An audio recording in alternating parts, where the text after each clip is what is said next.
நரிவேட்டா தனக்கு government job தான் கிடைக்கணும், அதுவும் கம்ஃபர்டபுளா இருக்கணும்னு சொல்லிட்டு லவ் மட்டும் பண்ணிட்டு வெட்டியா சுத்துற ஹீரோ. இவங்க லவ் மேட்டர் தெரிஞ்ச பொண்ணு வீட்ல பயங்கரமா ஹீரோவை நோஸ் கட் பண்ணி அனுப்பிச்சுட்றாங்க. ஹீரோயின் கிட்ட வந்து பேசினா உன்னதான் நான் கல்யாணம் பண்ணிப்பேன், ஆனா நீ ஒரு நல்ல வேலைக்கு போகணும்னு அவங்க ப்ராமிஸ் வாங்க. பிடிக்காம போலீஸ் வேலையில சேர்ந்து வேண்டா வெறுப்பு காண்டா மிருகமா பந்தோபஸ்துல இருக்க எல்லாரையும் போட்டு அடிச்சிட்டு இருக்காரு. இதனால போலீஸ் டிபார்ட்மெண்ட்ல இவருக்கு கெட்ட பேர் கிடைக்குது. கூட இருக்க பஷீர் சார் தான் இடையில அவரை காப்பாத்திட்டே இருக்காரு.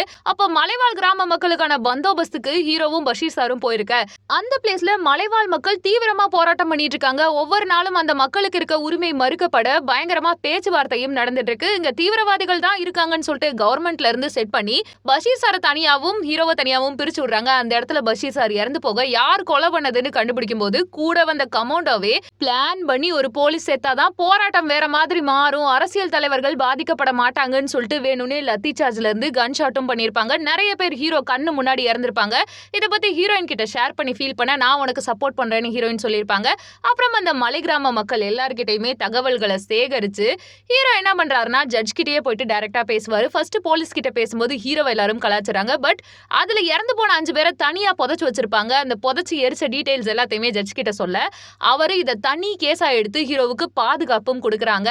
அது மட்டும் இல்லாம எரிச்சு புதைச்சவங்க எல்லாருடைய எலும்பு கூடுகளையும் எடுத்து கோர்ட் முன்னாடி கொண்டு வந்து போலீஸ்களுக்கு தண்டனை கிடைக்கிறதோட படம் முடியுது.